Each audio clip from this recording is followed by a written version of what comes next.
Portanto, livrem-se de toda impureza moral e da maldade que prevalece e aceitem humildemente a palavra implantada em vocês, a qual é poderosa para salvá-los.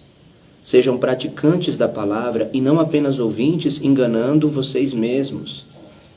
Olha só, ele diz mais: aquele que ouve a palavra, mas não a põe em prática, é semelhante a um homem que olha a sua face no espelho e depois de olhar para si mesmo, sai e logo esquece a sua aparência.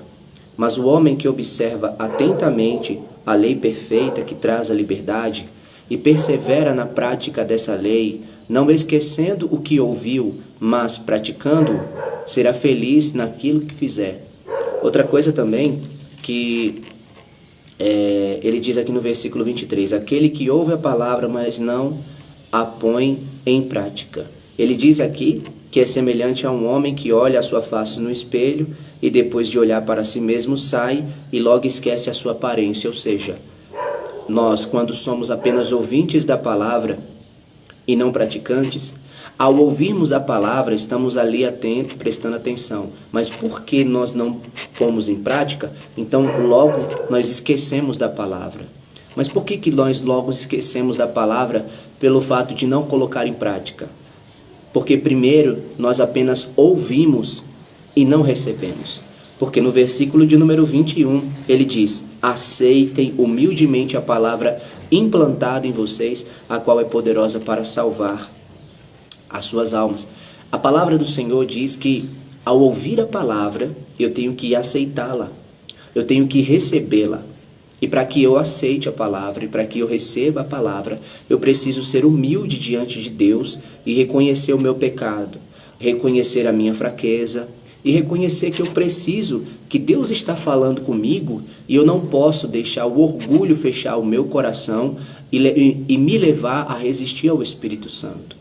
Então, eu só posso ser praticante da palavra depois de ouvi-la quando eu a recebo. Porque se eu apenas ouvi-la, mas não recebê-la, então não tem como eu praticá-la. É por isso que ele diz que o homem que ouve a palavra, mas não põe em prática, é semelhante a um homem que olha a sua face no espelho. E aí a palavra diz o quê? E depois de olhar para si mesmo, sai e logo esquece a sua aparência. E não é verdade? Você para diante do espelho e aí você vai ajeitar seu cabelo, você vai olhar para ver se tem alguma sujeira no seu olho, alguma coisa assim, você dá aquela arrumada. Só que depois quando você sai, você já esquece como é que estava a sua aparência. Por exemplo, vou dar um exemplo bem prático aqui.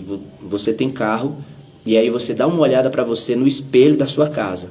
Só que quando você sai, você vai até seu carro, você entra, você olha novamente no espelho. Por quê? Para ver se você está daquele mesmo jeito que você se viu ali no espelho da sua casa. Depois, quando você para em algum lugar, ou sabe, a gente sempre, às vezes tem o costume de fazer isso. Por quê? Porque quando sai, logo esquece a aparência. Assim acontece também com quem apenas ouve a palavra, mas não a pratica. Mas repetindo, você não pode, você não consegue, não tem como você colocar a palavra em prática sem primeiro você receber ao ouvi-la. Porque se você só ouve, mas não recebe, você não pratica. E outra coisa que esse versículo 20 e 23 me lembrou, porque aqui ele diz, aquele que ouve a palavra, mas não a põe em prática, é semelhante a um homem. E aí me lembrou as palavras de Jesus, que o Senhor ele também fala. Lá em Mateus, no capítulo de número 7, já no finalzinho ele fala assim, ó: portanto, quem ouve estas minhas palavras e as põe em prática, ele diz que assemelhá-lo-ei, né? Ou seja, eu irei compará-lo, eu irei assemelhá-lo a um homem prudente que construiu a sua casa sobre a rocha. Caiu a chuva, transbordaram os rios, sopraram os ventos e deram contra aquela casa, e ela não caiu, porque tinha seus alicerces, ou porque tinha sido edificada na rocha. Mas quem ouve estas minhas palavras e não as põe, e não as pratica, compará-lo-ei ou assemelhá-lo-ei como um insensato que construiu a sua casa sobre a areia. Veja o que a palavra diz. Mas quem ouve estas minhas palavras e não as põe em prática é como um insensato que construiu a sua casa sobre a areia. Caiu a chuva, transbordaram os rios, sopraram os ventos e deram contra aquela casa, e ela caiu, e foi grande a sua queda.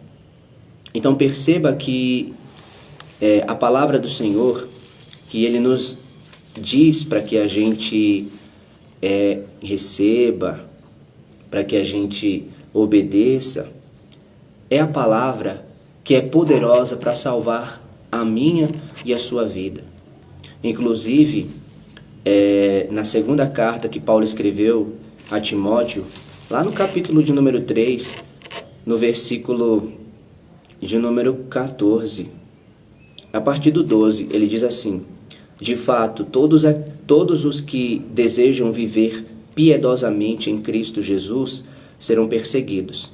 Contudo, os perversos e impostores irão de mal a pior, enganando e sendo enganados. Quanto a você, porém, permaneça nas coisas que aprendeu e das quais tem convicção, pois você sabe de quem o aprendeu. Porque desde criança você conhece as sagradas letras, que são capazes de torná-lo sábio para a salvação mediante a fé em Cristo Jesus. Toda a Escritura é inspirada por Deus e é útil para o ensino, para a repreensão, para a correção e para a instrução na justiça, para que o homem de Deus seja apto e plenamente preparado para toda boa obra. Olha só o que a palavra do Senhor diz. No versículo de número 15. Porque desde criança você conhece as sagradas letras que são capazes de torná-lo sábio para a salvação mediante a fé em Cristo Jesus. As sagradas escrituras são capazes, poderosas, para nos tornar sábios para a salvação mediante a fé em Cristo Jesus. Então Deus, através de sua palavra, nos dá a capacidade de se tornar sábio para a salvação, ou seja, de conhecer a sua verdade e a sua vontade que nos leva à sua salvação mediante a fé em Jesus Cristo. A palavra de Deus nos faz ser conhecedores de como alcançar essa salvação. E ele diz no versículo de número 16 que toda a Escritura é inspirada por Deus e ela é útil para ensinar, corrigir, repreender e instruir na justiça, para que o homem de Deus seja apto e plenamente preparado para toda boa obra. Então, quando você entende o que é a palavra de Deus e o que a palavra de Deus faz, você não resiste mais à palavra de Deus, você, pelo contrário, você aceita a palavra de Deus. Você recebe a palavra de Deus em seu coração e na sua vida. Então, uma das coisas que aqui no capítulo 1, versículo de número 21, ele diz: aceitem humildemente. E quando a gente vai lá para o capítulo de número 4, no versículo de número 6, ele diz: mas ele nos concede graça maior. Por isso diz a Escritura: Deus se opõe aos orgulhosos, mas concede graça aos humildes. É o que a palavra do Senhor diz. Então, como eu disse, a respeito da submissão, é necessário que você seja humilde para você se submeter a Deus. Ou seja, para você respeitá-lo, para você temê-lo, para você amá-lo e você obedecê-lo. Porque se você não for humilde, então você vai ser orgulhoso. Se você não for humilde, então você vai ser arrogante. É o que está aqui em 1 Samuel, capítulo 15, versículo de número 23. Pois a rebeldia é como o pecado da feitiçaria, e a arrogância como o mal da idolatria.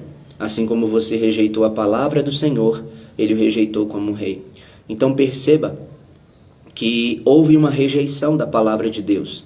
Ou seja, houve uma rejeição da ordem que Deus deu, do mandamento que Deus deu, da instrução, da orientação que Deus deu. Então, quando nós rejeitamos a palavra de Deus, Deus, ele pode falar através das suas escrituras sagradas, ele pode usar uma pessoa. Eu vou me deter aqui no ponto dele usar uma pessoa.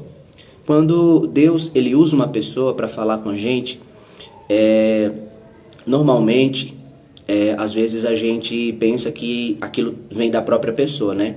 Quando eu digo normalmente, eu quero dizer humanamente olhando, né? Humanamente você ali pensando que realmente, será que é de Deus mesmo isso? E aí a gente às vezes nega, às vezes a gente rejeita, né? Só que o que a palavra de Deus diz é que desde o início Deus ele sempre usou homens, ele sempre falou com as pessoas através das pessoas, né? Lá em Jó, capítulo de número 33, versículo 14, a palavra do Senhor diz que Deus ele fala de várias maneiras, porém nós não lhe damos atenção. Somos nós que não percebemos a fala de Deus, não percebemos Deus falando com a gente, não percebemos os sinais do Senhor. Então, o que é que eu e você fazemos quando nós rejeitamos a palavra do Senhor? Aqui no versículo 23 de 1 Samuel capítulo 15, a palavra do Senhor diz que a rebeldia é o que faz com que eu e você resista à palavra do Senhor, e a arrogância é o que faz com que eu e você rejeite a palavra do Senhor. E ele diz, pois a rebeldia é como o pecado da feitiçaria, e a arrogância como o mal da idolatria. Assim como você rejeitou a palavra do Senhor, ele o rejeitou como rei. Então, perceba que tanto rebeldia como arrogância são duas coisas opostas à humildade e à submissão, à obediência e à sujeição.